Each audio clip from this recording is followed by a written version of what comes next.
and we hope you enjoy. Thank you, Narjan. Um, I think it behooves us to really start with a bio of our most recent Nobel laureate, Narges Mohammadi. And Mojdeh just reminded me that, in fact, Iran is the only country that in the past 20 years has had 2 women Nobel laureates. So that's, while this in some ways reflects on the social conditions and so on, it also reflects on the presence of women, and it reflects on their voices, the strength of the voices. Narges Mohammadi was born in 1972 in northern Iran, and she was all her life, and is, actually I should say is, because even though she's in prison, she's still doing that, a human rights activist. But I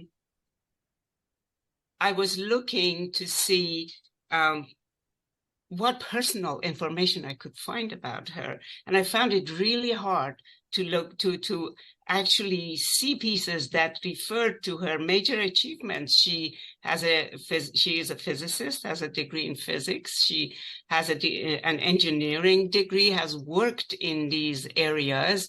So on the side of being a very powerful voice in defense of civil society as a whole and supporting civil disobedience, and of course anti-hijab in more recent years, she's also been active in her own field. In 2003, she joined in 2001, she joined the Defenders of the Human Rights Center and joined Shirin Ebadi, the other Nobel Peace Prize winner or Nobel laureate. In that effort, multiple awards she has received in these years. We can't even name them all, let alone speak about them in any detail. Andrei Sakharov Prize, Per Anger Prize, Alexander Langer Award. The list just go on. UNESCO Award. And in 2010, actually, when Shirin Ebadi won the Felix Ermacora Human Rights Award, she offered it to Narges Mohammadi. So you can tell that from that point, she was recognized, Narges Mohammadi was recognized as a major voice in human rights. The only other thing I want to add is that she's one of the activists for peace. And that has to be honored and highlighted. As she defends human rights, freedom of speech, freedom not to wear what is compulsory imposed on you, she also fights against war, against sanctions, and against death penalty. In fact, she got her longest prison sentence in 2016 after she had started the campaign against death penalty. So here is an amazing woman with a very powerful voice, very peaceful, but very strong.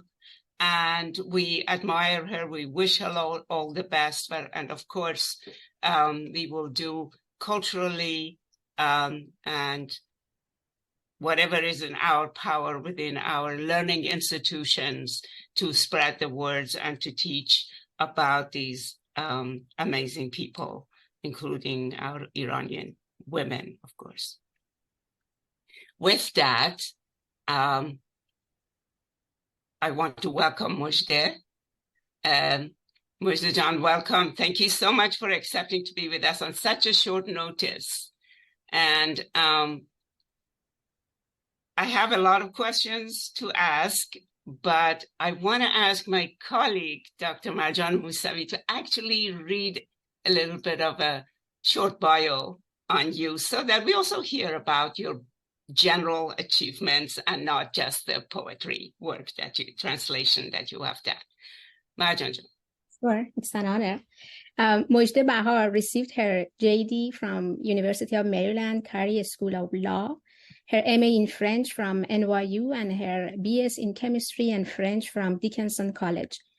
Mojdeh has a deep interest in world literature, including Persian poetry. She has translated a selection of Shafi'i Katkani's nature poetry entitled Milk Witch and Violets in 2021, and translated poems of Taraneh Habib in the title called In the Mirror, Poems and Collages. Her translations have also appeared in Lyric Line and Stepway online magazines. Mojdeh works in the public sector. She's a patent attorney and technology transfer professional engaged in the formation of partnerships to advance research and development, enable and strengthen manufacturing, and to enhance organizational performance. Please join me in welcoming. Thank you for accepting our invitation, Mojdeh Jan. Yes. So happy you are with us today. Thank you, Dr. Keshavarz, Dr. Mousavi, Dr. Ahmadian, and Roshan Institute for having me. It's a pleasure to be here with you this afternoon. Well, we are very happy to amplify the voices that you have brought into English.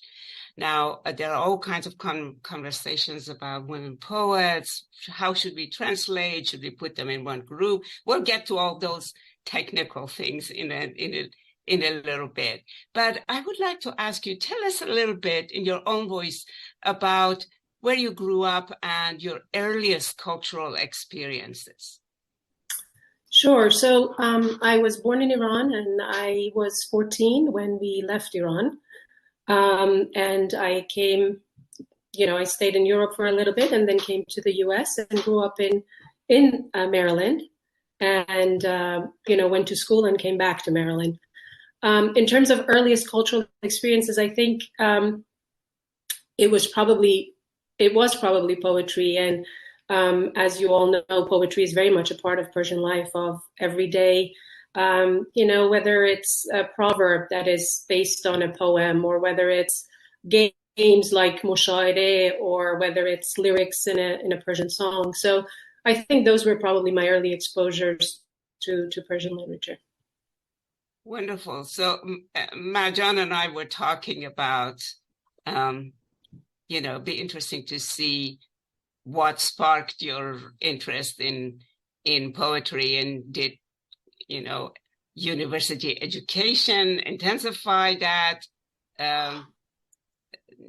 or was it something that family gave you, or both? Just as educators, we are always looking for ways to train our students, be it Iranian or non-Iranian, to understand the value of poetry as something that keeps their life in balance, something that tells them about themselves and others, that gives them wisdom and so on. So did university give you any hints on that, or is it mostly from family? I think maybe this, the family-seated interest in that, there's some families that play sports together, others may play games together, others may run a business together. I think the commonality of our family was poetry. And if there is a family business, I think that was it. Everybody has it and had it as a hobby. They might not have been poets or writers, but it's something everyone did. And it's something that I think as a family brought us together. But in terms of the university, I was incredibly lucky. I had some very caring professors that would spend one-on-one time. My experience at Dickinson was a formative and wonderful experience with a professor that took the time and took me under her wing. And she has since passed, and I'd like to kind of, remember her. Her name was Claudette Sartilio, and she had worked, she had done her work at UC Irvine and worked with Derrida, and she was a great, great influence. And then I had professors at NYU that, were great educators, not only great researchers, but they cared about teaching, they cared about their students. And I think that went a really, really long way. And I was very fortunate. Well, we are delighted that they did, because we're benefiting from the results here. Thank you. When did you first think about translating poetry? Probably in graduate school. We had a mandatory course in translation. And I think that was the very first time that I translated poetry and appreciated how hard it was. And I realized that the less words you have and the more economical the writing is, the harder it is to translate it. So I think that's probably where the appreciation started. And the French department had a lot of people that did translation as part of their scholarly work. So we also learned about not just the training and workshops, but also the poetics of translation, which I found fascinating. That is fascinating. I used to teach a course in translation, and at the beginning of the course, I asked my students, what do you think a translation is compared to the original? And the first reaction was, it's like a picture you take from the original. Then we read and talked and discussed things. And a few weeks later, I asked the same question. They would say, no, it's more like painting something. Put it in front of you and you creatively paint it. Create a new drawing of it. And so by the time we got to the end of the course, they had these amazing metaphors about what translation is for them. Like one student once said, it's like a seed you plant and a new tree grows. Which is an amazing, really, way of describing translation. But it's a story of academia. It's taken a long time for us to recognize how original translation actually is. And I'm so delighted. So when the book came out, and I'm going to show it in a second, and we get to the poems, I just thought, yes, we want this shared. We want this to be discussed and known by both Iranians and non-Iranians. So the book that I have in hand is what you see here, and the Song of the, not the day at the beginning, Song of the Ground J, Poems by Iranian Women. It actually includes the poems of 104 Iranian women, many of whom we have not heard. By the way, I am asking if there are any of our poets on the call. Please write to Marjan or me so we honor you and read your piece. So there could be women poets who are in this volume and could be with us today. But going back to the book, so it's 104 Iranian women who wrote in the space of the past 60 years. That in itself, and published. That's how, we have access to their works. And I'm going to, without further ado, ask you, Mojdeh John, you picked a couple of short poems. Let's just read them. Should I read the Persian and then you do the English for us? Sure. Okay. This is the first one, is on page 92.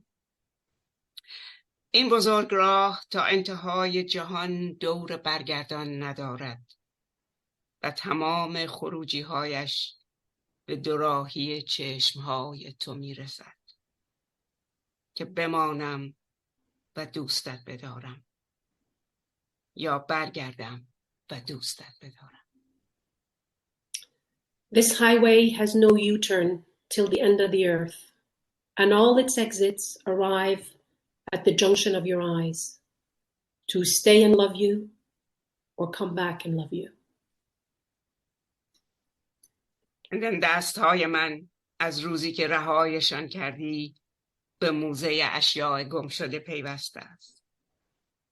My hands, since the day you left them, have become a part of the Museum of Lost Objects. That's beautiful. Okay. So, lost opportunity. فرصت از دست رفت. Another very short poem, really compared to Japanese haikus. فرصت زیر یک سقف ماندن از دست رفت. یا چتر باز نشد یا باران بند آمد. Yeah, this is a poem by Sore Dastaran, and the English is, the opportunity to stay under the same roof was lost. Either the umbrella didn't open or the rain stopped. So thankful that you mentioned in the excitement of the poems, I forgot to mention that the poem we read first from Mojdeh Bahar, Khoshnood, and this one is, as you said, from Sore Dastaran, and she was both born in Tehran and is a resident of Iran. So we have the poem Homeland from Maryam Ishaqi. Again, she was born in 1969 in Iran, in Gilan, and her current place of residence is also Iran. وطنم آغوش توست، از مرز تو آن سوتر به زبان غریبه‌ای حرف میزنند. My homeland is your embrace. Beyond the borders of your body, they speak a foreign language. That's a beautiful translation. Of course, it's a beautiful poem, but that is a wonderful translation. دوست داشتنت جاده‌ای بی انتهاست و من راننده‌ای مست که خدا برایش دست تکان می‌دهد. Loving you is an endless road, and I, a drunk driver to whom God is waving. Shall we just stop now, and so we should really get a chance to hear from you more. But I know that my colleague Marjan was really excited about a poem that she wanted to read with you. But if she permits me, we'll go to the set of questions that we have. So tell us a little bit on your thought about the activity of translation. I mean, in some ways you did refer to that, but when one translates over a time period, the whole relationship with this activity changes. Tell us a little bit. What happens? You just pick a poem and say, today I want to translate this, or... Yeah, so it's interesting. I think the process for me has changed over time. And it's a thought-provoking, I think, process in and of itself as to what is the relationship to the original text. What is it that you want to convey in the target language? Is it the intention? Is it the word choice? Is it the sound of the poem? Is it the musicality? And when you're talking about literary translation, obviously there is so much that's been written and said as to even when if a poem can even be translated, right? We have, Dr. Shafiq Katkani, who believes you can't really translate a poem, right? That you get, it gets lost. And he's not alone. In the US, Robert Frost says the same thing. Poetry is that which is lost in translation. So I think the process is problematic. The very notion of translation is problematic in that what is it that one wants to convey and what is it that one hopes to get from it.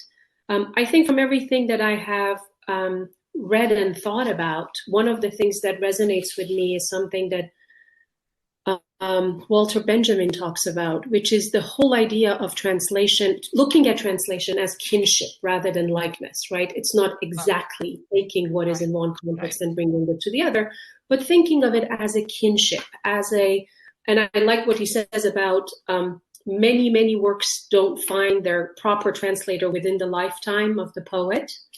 And so when the work is translated, it's kind of like a renewal, kind of like a rebirth. So I like thinking of it that way. I like to think that it doesn't necessarily reproduce the original, but maybe echoes the intention of the original. But I think that sometimes proves to be harder than one thinks. Yes. You know, I had a conversation with Masoud Farzad at some point. You know, many of you know that he translated Hamlet into Persian. And he was one of my professors in Shiraz University when I did my undergraduate degree. We occasionally would get together and read poetry and talk about translation. And I said to him, Shakespeare, I mean, how did you decide, excuse me, how did you decide to translate Shakespeare? Wasn't it so hard? Isn't it, you know, even ordinary language? He said, it was like one day I was walking and I reached this high mountain in front of me. And I thought, wouldn't it be fabulous if I could climb up? And I thought I can't. And then I said, well, maybe I can. Let me try. And that has always stayed with me because the majority of the translators actually often say the fact that it's difficult, next to impossible, it's in itself very attractive. And so, you know, it gets you to say, well, I'm going to try. Now, I know Marjan had thoughts, and I don't want to be the only one who has a conversation with you. Did you want to say anything at this point, Marjan? Actually, maybe just a question, because I was also curious about your thoughts about how original you think the translation is as an artwork, but you very well actually addressed that. I think it's now a good time to move on to the question of gender in translation, you know, and maybe you want to tie it into the gender of the poets that you selected. Does it really matter? And yeah, if you just share your thoughts, I appreciate it. Sure. I think there is a lot of work that has been done recently, whether in the US or in Iran, on women poets and giving their voice or amplifying their voice. And I think there's always been this question of why is it, or should we ever put women poets together and talk about basically, you know, canonic literature, and then here on the side have women poetry. And there's all kinds of thoughts as to whether that would be a feminist or an anti-feminist act. I think when you think about poetry in Iran, we are talking about 1,000 years of history. And I think Dr. Ruhangiz Karachi, who has worked a lot in this domain, basically talks about there being about 8,000 Iranian men poets compared to 400 women. So what does that mean? What should one do with that? And I think one of the things that one can think about is that they were pushed aside, they were marginalized, they were effaced. So when you're talking about effacement, I think you first need to acknowledge they exist. And in order for you to acknowledge they exist, maybe sometimes having a niche or making a safe space where you dedicate it to women only is not a bad idea as a starting point. But with the notion that that doesn't mean that they're not part of the canon. That doesn't mean that you're marginalizing them. That means that for now you're amplifying their voice in a safe space, hoping that others will see them and others will stop, othering them, right? Others will stop looking at it. I hope that we get to a day that we can talk about poets and that gender is not an issue. I don't think we are there yet. So I think it's still okay to talk about women poets. Yes, absolutely. Now, it's very interesting, this conversation about how to present their poetry, because, you think about the 20th century, Forough Farrokhzad is really one of the shapers of that century's poetry, whichever way you think about it, whether it's bringing in male images, whether experimenting with language that was not prior to her used in poetry, that she bravely just said, give me the words, I'll make them poetic, you know. Mm-hmm. I really would, I mean, there are good books on Forough. There are books that I would really love to see histories of literature where frame her as one of the main architects of 20th century Persian poetry, or Simir Behbahani. Just look at the presence that she's had on multiple arenas, social, poetic, you name it, gender, and so forth. And a few years ago, it just occurred to me, we are talking about Shamlu, we are talking about Akhavan Sales. We don't call them Ahmad and Mehdi, but we talk about Forough. We talk about Simin. We talk about, first name basis. And of course, it in some ways probably shows our love for them. But to formalize their presence, they really have shaken this millennial literature in their own way. So while I having these kinds of books, I think these are treasures, absolutely. But at the same time, we have to be letting them into our major literary histories and all kinds of ways to acknowledge them.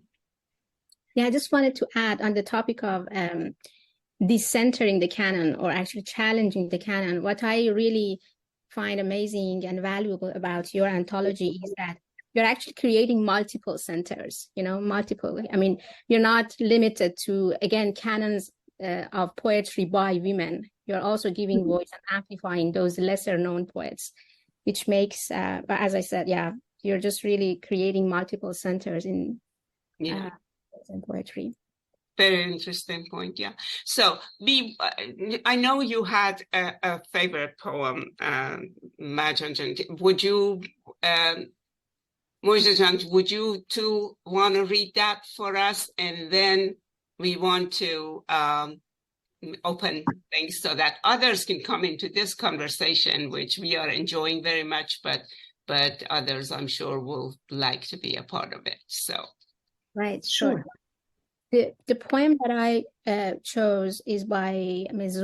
Roya Zareen from Ali Gudars. She currently lives in Sweden.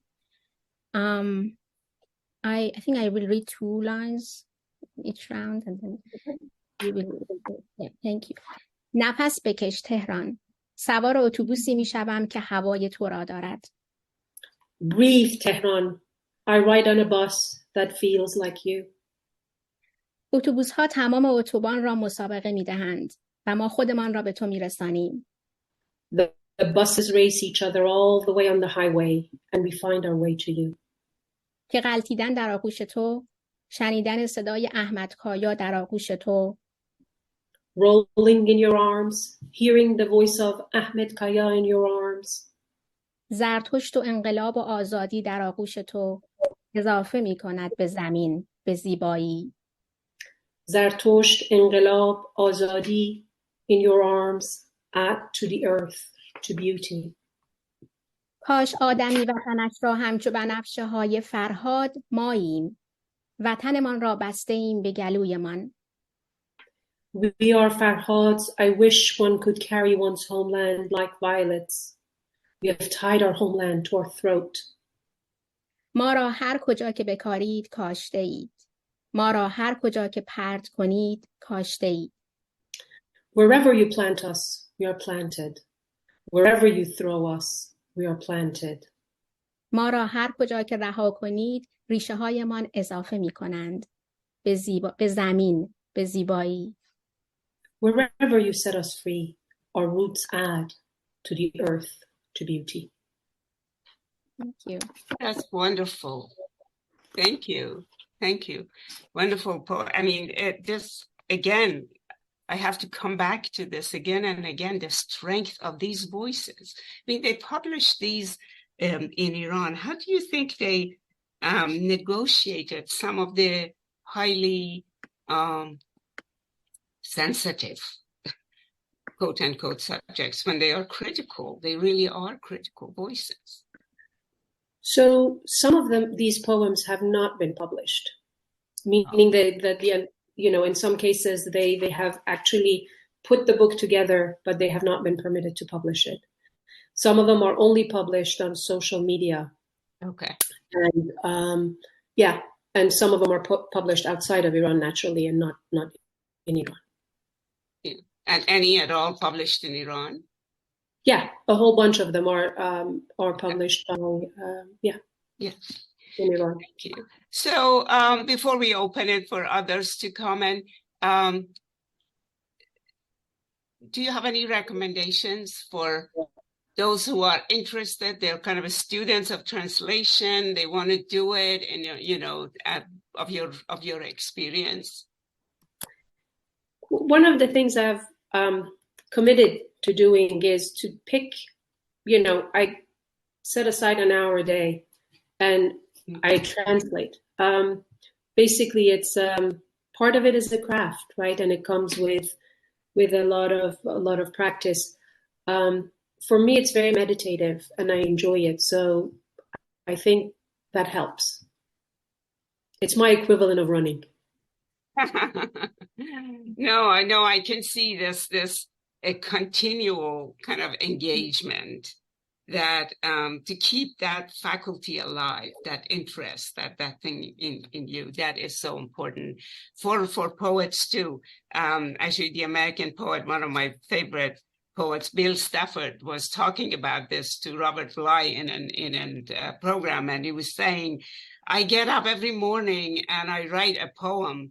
And Robert Bly said, oh, what if you're not ready to write a good poem? And he said, I lower my standard on that day. So in other words, the idea was, not to keep contact with this was the most important thing to him. Was there a reason why you went for the Song of the Ground Jay for the book? Yeah, so Iran is a country that has a lot of native plants, but we only have 2 native birds, one of which is the ground jay. Mm-hmm. And what is interesting about the ground jay is it has the color of the desert. So when it's seated in the desert, it's almost camouflage with its surrounding. It's adapted to its environment very well.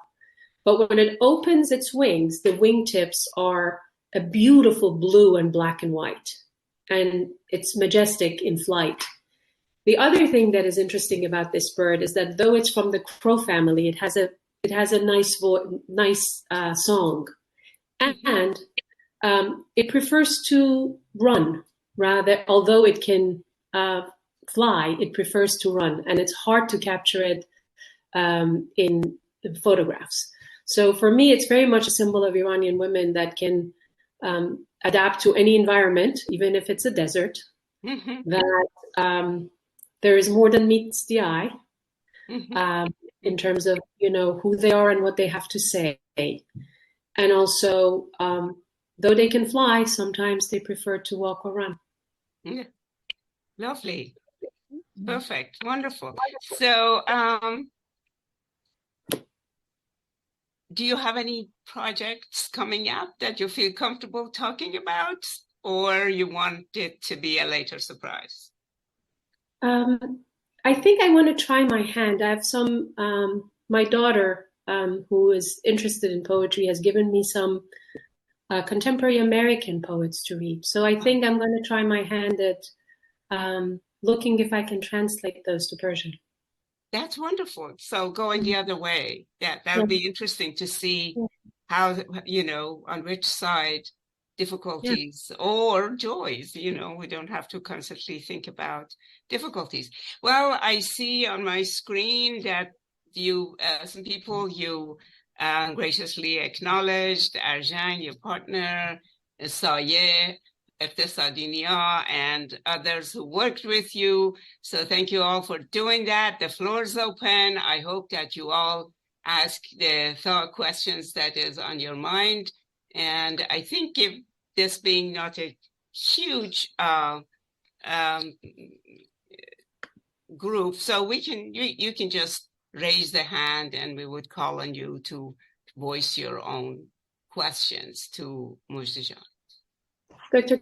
Keshavars, before we go, if I may just acknowledge two people that are very important to me, and the book is dedicated Absolutely. to them. One is my daughter Tina, who's here, I believe, and the other one is my mother, who's sitting with Arjan. So, how wonderful! How wonderful! Yeah. Well, without two of them, I'm not sure we would have had a book. Well, that is fantastic, and it also says about how these personal connections are absolutely central to our growth. And I was just reading something from a young scholar of Persian literature who said, we should not forget that when they wrote these poems, they weren't just going to inform their audience, they were going to form their audience. So basically bring them, have an impact at that deep level. And I think these kinds of connections are absolutely essential for that. So thank you for acknowledging that. And now the floor is open. I saw that Hamid raised his hand. Hamid, on the farmline. Thank you. Thank you very much. I wish I had your book. The translations are beautiful. So I wanted to, I guess, as I understand it, you work as an attorney, right? Yes. And so how do you relate the attorney to the poet and the poetry? I mean, is there any connection between the kind of work that a poet does and the kind of work that an attorney does, or contrast? I guess I have... Maybe a little bit, right? So I'm a patent attorney, so which means that I have to translate science into law and law into science. So there is an element of that. There is an element of trying to take something and making it understood by an audience that might not be a native audience to that discipline. So I think in that way, there is probably a resemblance. The difference might be that there is more gray probably in translation than there is in the law, but both of them are still gray, right? They're not black and white disciplines. Yeah, very good. Yeah. And I guess I have, if I may, a second question. Go ahead, please. I don't know whether you consider yourself in exile or in diaspora or an ethnic person. How that position affects your poetry, and how poetry helps you to constitute or reconstitute those identities. Just that, yeah. Because I've written a lot about exile and diaspora, and I'm always fascinated by the way artistic people, filmmakers and others, poets, are able to not only describe and enliven the lives of people in between cultures and societies and languages, but also to produce lasting art. Some of the great works of literature and cinema are produced by people who are displaced. So if you could sort of think about that, those relationships to your work. Yeah, so thank you for the question. So I think these are all intersections, right? The intersection of, one's mother tongue versus the target language, the intersection of being Iranian and being American, the intersection of law. So I appreciate what you're highlighting. I think it has it resonates differently in different times of life, right? So, for example, Persian has always been important to me as a language, but became more important when, I became a mother. Right. So, so how basically human life and the different life stages change your relationship to identity or to profession or to diaspora. I think it's ever changing and dynamic. At least in my case, it's been. I don't think it's been a static notion. I don't know if that answers your question. Yeah. Thank you so much. Wonderful. So I see two other hands up. I don't know who raised the hand first, so let me go to Saye. Saye, please.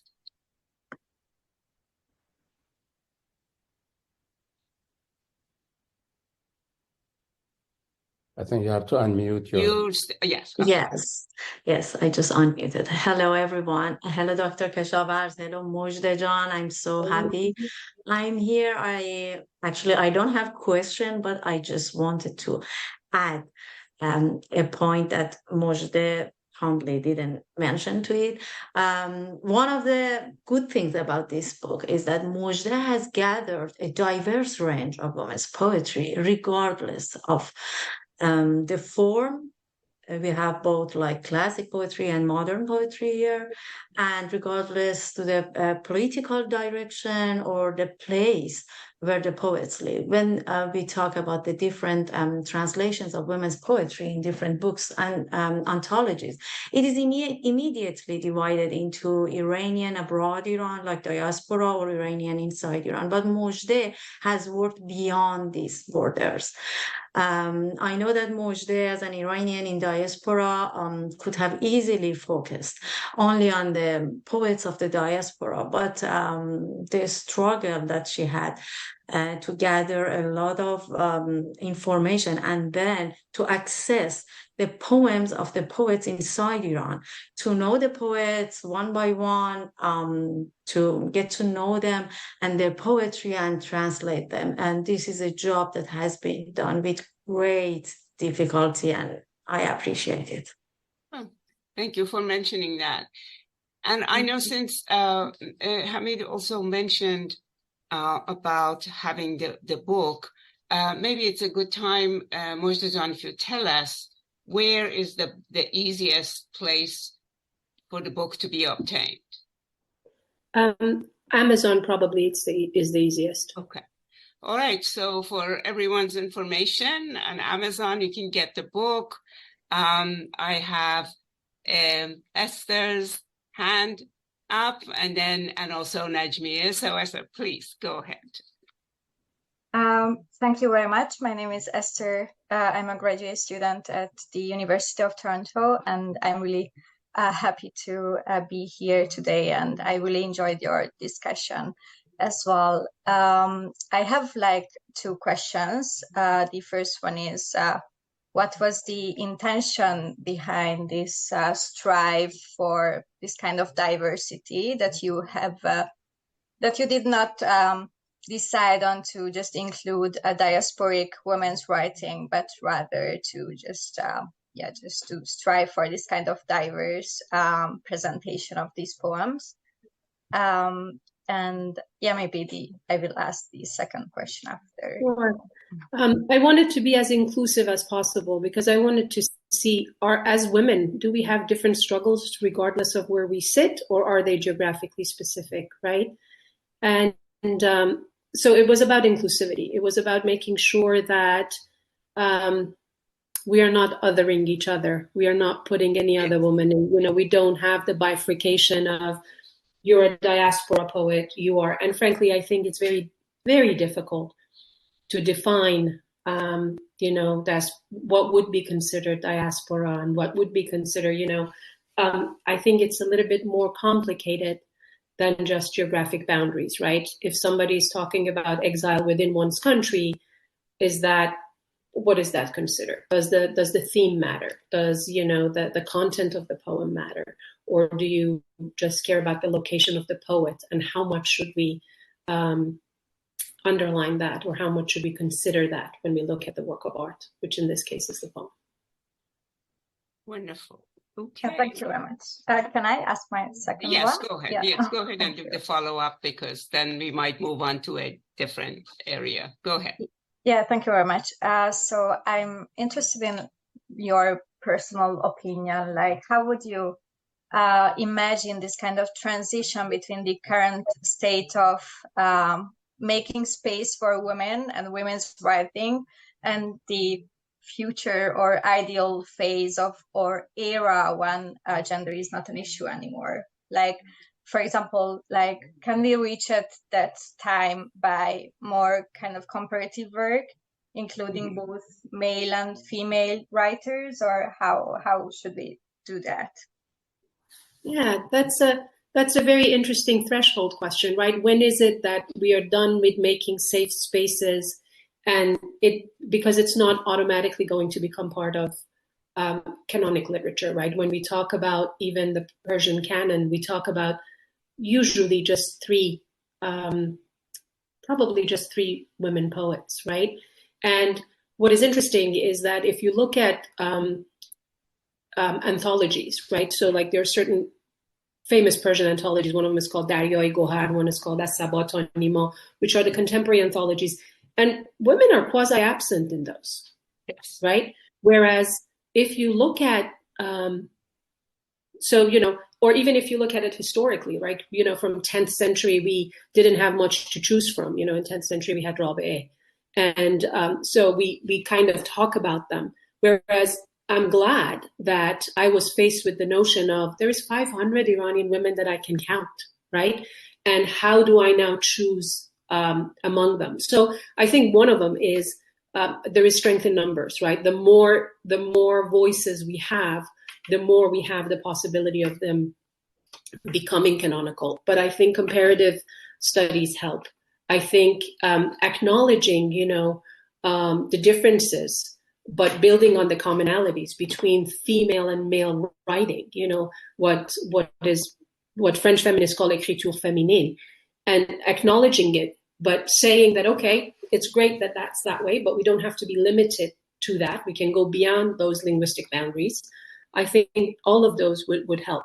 So I'm glad about the numbers. I think the numbers in and of themselves are going to hopefully prove to stay longer and become part of the canon. But as you mentioned, I think comparative studies will help a great deal as well. Yes, and of course in fiction writing, women are now quite prominent in Iran, if not having the highest number, which certainly are quite impossible to ignore. So we can see that in prose writing and fiction writing, they're making it.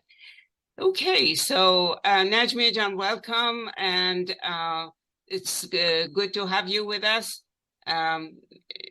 Mojdeh announces or acknowledges your presence in her life on the cover of the book and at the front matter of the book, so it's lovely. Would you like now to ask your question? Hello, Fatima Jan. Thank you for doing this, first of all. Absolutely. My question is for Mojdeh Jan. Could you read one of your favorite poems in Persian first? I want to hear your voice reading the poem in Persian, then, of course, the translation. Sure. And I want to tell you that something. I'm so proud of you for doing this also. Thank you. Thank you so much. With your permission, there is two of the poets that are on the line. One of them is Dr. Ruhangiz Karachi, and the other one is Eda Mohammadi. So with your permission, if it's okay, I will read poems by these two wonderful poets that are with us first, and I will read it first in Persian and then in English. خانم کراچی خوش آمدین. خانم دکتر کراچی. So in Persian first. بله، از طرف ما هم خوش آمدین. بفرمایید. مجده جان، صفحه‌شو هم اگه میتونیم به ما بگین خیلی خوشحال میشیم. Of course. 305. 305. مرسی. گره به اندوهی، به داری، به دردی، به شب‌های ناوقت، به کابوس‌های کهنه، به دلهره که همراه ما در پیاده روها قدم میزند تا نیمه های مرگ. نگران اندوه ما نیست دنیا.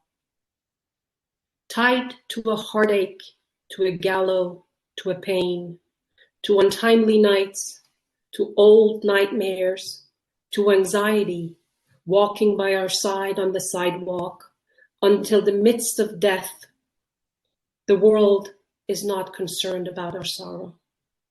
Beautiful, beautiful. And one by Sheda Jan. دلتنگی, this is on page 380. Wonderful. دلتنگی شکل پیراهن آبی توست که عصر ساعت 5 به خانه برمیگردد. The blues is like your blue dress that in the afternoon at 5 o'clock returns home. Wonderful, wonderful. بله، خوش آمد به خانم کراچی. و اسم شاعر دومیونم دوباره لطف میکنی مجده جان؟ خانم شیدا محمدی. خانم شیدا محمدی. بله، خانم شیدا محمدی رو که از قبل هم میشناختیم. هر دو خوش آمدین. خیلی خوشحالم که توی این انتولوژی هستین. کس دیگری سوالی داره که دستی هست بالا، یا ما بریم به مرحله بعد؟ چون من یک تقاضای خاص دارم که منتظر فرصتم که اون رو به اصطلاح خواهش کنم از مجده جان. No other questions at this point? Okay, so as I was really leafing through this collection, and I was so impressed with all the voices, each in their own way, and even as a scholar of Persian literature whose focus is on poetry, I was humbled by how little I know about these poets, these amazing poets we have. And then so it's hard really to choose, but one person who stood up in my reading is Samaneh Kahrabayan. He was born in Iran in 1979 in Mashhad and currently resides in Tehran. And she often experimented with older forms of poetry in terms of their rhythm and meter and so on. And has such an articulate voice of really saying what she wants to say about the world and the people around her. So I saw this poem on page 278 for you, Mojdeh Jan, to look up. That seemed to me is an address to the ruling class in Iran right now, to all the deceit, all the duplicitous behavior that you see happening in our country at this moment. And I thought, well, she's so articulate in saying that. So if you're okay, Mojdeh Jan, I'm going to read Persian, maybe doing every 2 lines, and for you to read the English. ذهنت زبانت راه و رفتارت دوگانه، هر حرکتت وارونه، هر کارت دوگانه. چیزی فراتر از ریا، سنگین تر از زر، قلبت درو، قانون و معیارت دوگانه. Your mind, your tongue, your manners duplicitous, each movement contrary, each action duplicitous. Beyond hypocrisy, heavier than deceit, your heart two-faced, your rules and values duplicitous. پوشیده در شال و قبا عریان عریان، جسمت سلامت، جان بیمارت دوگانه. گرگ حریص خلوت و خرگوش جلوت نقش طلبکار و بدهکارت دوگانه. Cloaked in a long robe, completely naked, your body healthy, your sick soul duplicitous. A greedy wolf in private, a sheep in company, your role as a creditor, as a debtor, duplicitous. همه مردم زیستن مجبور و شاکی، بیچاره ای میمون اطوارت دوگانه. گفتن، غلط کردن، نوشتن، حذف کردن، دفترچه مخدوش اشعارت دوگانه. Confirming, obliged, and dissatisfied, poor thing, your simian antics duplicitous. Speaking, making mistakes, writing, deleting, your crossed out collection of poems duplicitous. That's wonderful, and so is your translation. Mojdeh Jan, I think it is amazing that we have not only found these poems and on these women, we have found you. Not that you were not known before, but this really articulate voice of yours is tremendously important. And I want to acknowledge it and value it and say it out loud, that we look forward to many, many more translations. Now, I can imagine that we go on for a much longer time period and everybody will stay here as they have from the beginning. Are there any poems of choice that we read? Are there any questions from the audience?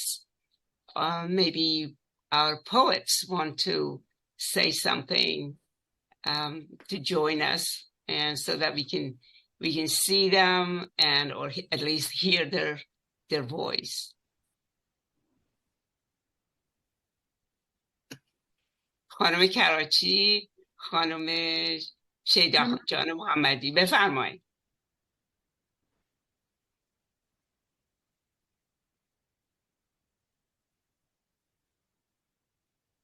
درود دارم خدمت شما خانم کشاورز عزیز و درود دارم خدمت مژده جان عزیزم. خیلی خوشحالم که امروز در جمع عزیز شما بودم، هم به صحبت و کانورسیشن شما گوش دادم، هم به شعرخوانی زیبای مژده جان.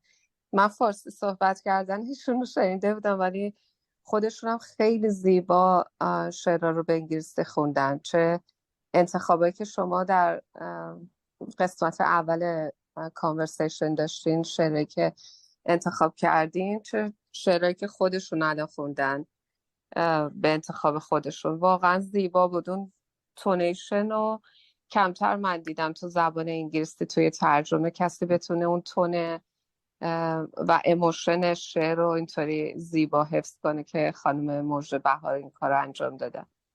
بله، من توی فارسی هم همینطور. ببخشید حرفتون رو قطع میکنم. در ملودی فارسی خوندنشون هم واقعا به دل نشست. ببخشید ادامه بدین شیدا جان.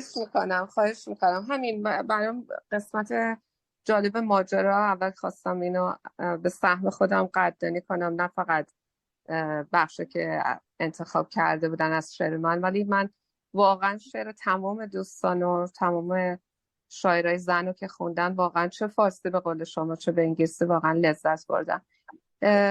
قسمت دوم خواهش میکنم، واقعا شانس اینو نداشتم این خوندن انگلیسیتون رو بشنوم، واقعا سپاسگزارم.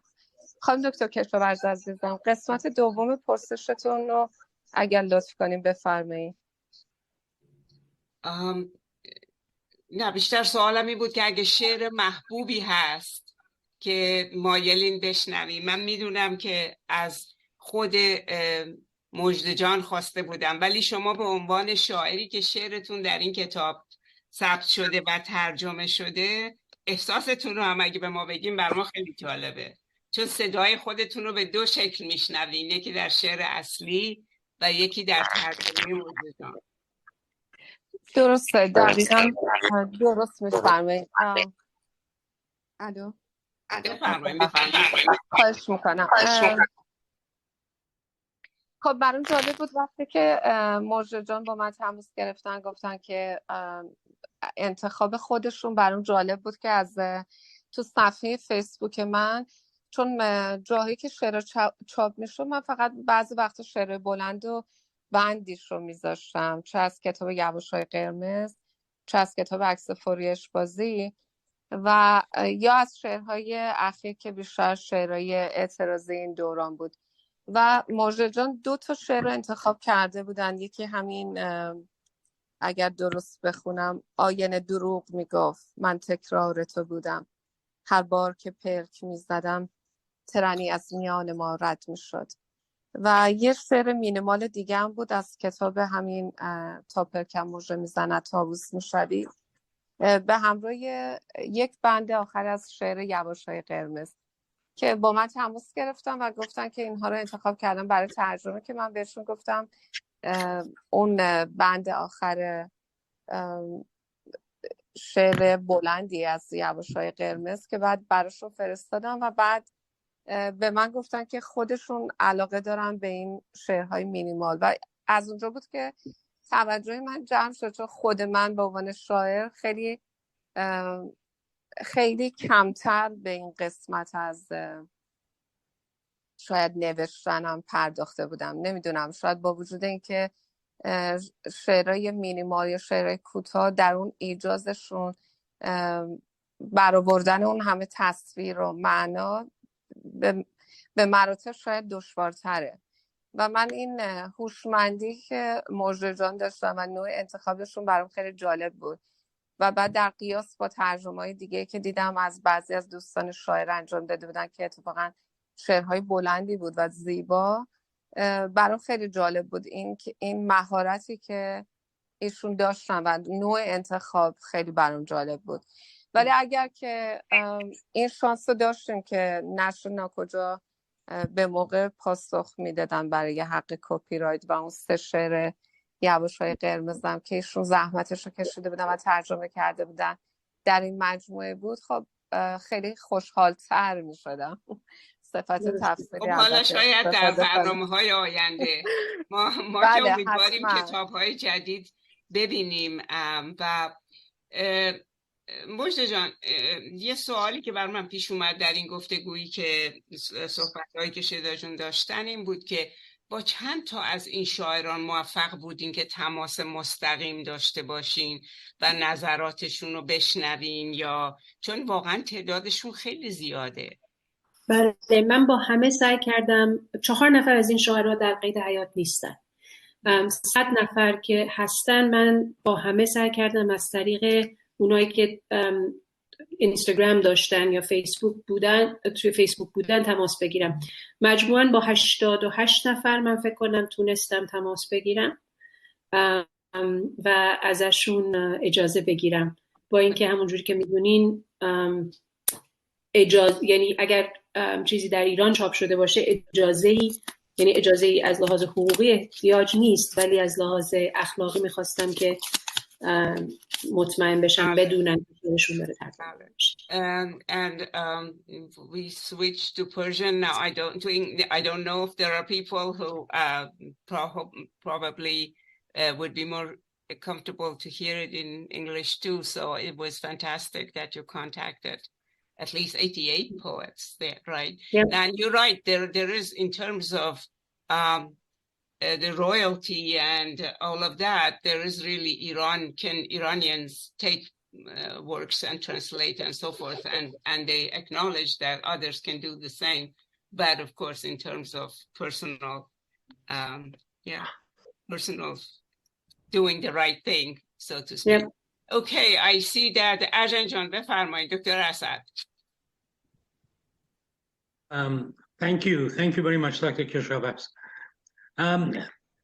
Mojdeh, you just referred to contacting the poets that you have translated, and I think to some extent I know some of these contacts, but you might want to describe for this audience one of the unexpected fruits of this whole effort was the nature of some of these contacts and what came about as a result of contacting people you had never seen before or didn't know anything about. Would you say a couple words on that? Sure. Thank you for that. So I shy away from cold calls. That's not my comfort level by any stretch of the imagination. And so to reach out to people I didn't know and say, hey, you don't know me, but I'm translating your poems. This is where I found them. What do you think? May I have your permission? I got a lot of different responses, but I was touched by how many of the responses were kind and how welcoming people were, how much they shared. People sent me the entire book in PDF form. How it was just fantastic, and how people would offer to connect me to other people. Overall, it was a really, really positive experience. One experience that is near and dear to my heart is when I had contacted one of the poets. They said, you're asking me an awful lot of very personal questions, yet you are approaching me with a pseudonym. What kind of a pen name is Mojdeh Bahar? And why can't you just tell me your real name? And obviously that is my real name. But I had never thought of my name as a pseudonym. But now I have a very different relationship to my name. But that poet, we continued basically, our conversation, and was an amazing, amazing find. So lots of unexpected, wonderful people that I met throughout this journey. And for somebody that doesn't like and shies away from cold calls, that's saying a lot. Wonderful. Thank you. So I think that we can possibly end with a poem, one of on the list that you sent, Mojdeh, when we communicated. But before that, let me remind you, if there are no other hands up, because if there is anybody asking to say something, we would definitely have time for them. No, and I don't see any question in the chat. Okay, thank you, Mojdeh. So here is the book, and you can get it on Amazon. And I would love the secret of the publisher to how to make it so light. When the book arrived, I thought, oh my God, this is going to be a heavy book. It is not. And it's a very easy book to carry. Thank you for giving us these gems, Mojdeh, in this book. So I see that on page 279 is one of your favorites that you have given. Dr. Keshavarz, before we move on to the final poem, there is a question. Saye as سایه جان بفرمایید. صدای من هست؟ بله بله. بله، فقط خواستم یادآوری کنم که منتظر بودیم خانم دکتر کراچی شعر بخونن و ایشون درگیر درست کردن میوت آن میوت بودن. گفتم یادآوری کنم که شاید درست شده باشه. خانم دکتر کراچی، اگر که امکان صدای شما رو داریم حتما خواهش میکنم. و اینم یادآوری کنم که ایشون به عنوان شاعر اینجا تشریف دارن که باعث افتخاره، ولی ایشون واقعا خدمت گرانقدری کردن با جمع‌آوری تاریخ شعر زنان در چند جلد که پژوهشگاه مطالعات فرهنگی رو منتشر کرده و یک کار پژوهشی بسیار زیرقیمت درباره شعر زنانه. Thank you so much for that. خانم کراچی، صدای منو دارین و اگر براتون ممکن هست که ما صداتون رو داشته باشیم منتظریم. فکر میکنم شاید مشکل تکنولوژی حل نشده باشه، اینطور به نظر میرسه. به هر حال ما هنوز اینجا هستیم و فکر کنم الان میکروفونشون باز شد. خانم دکتر میکروفونشون باز شد، بفرمایید.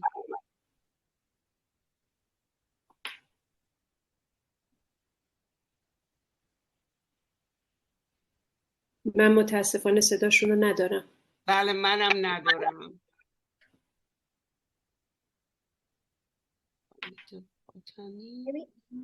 While we are waiting, I just discovered a question in the chat box.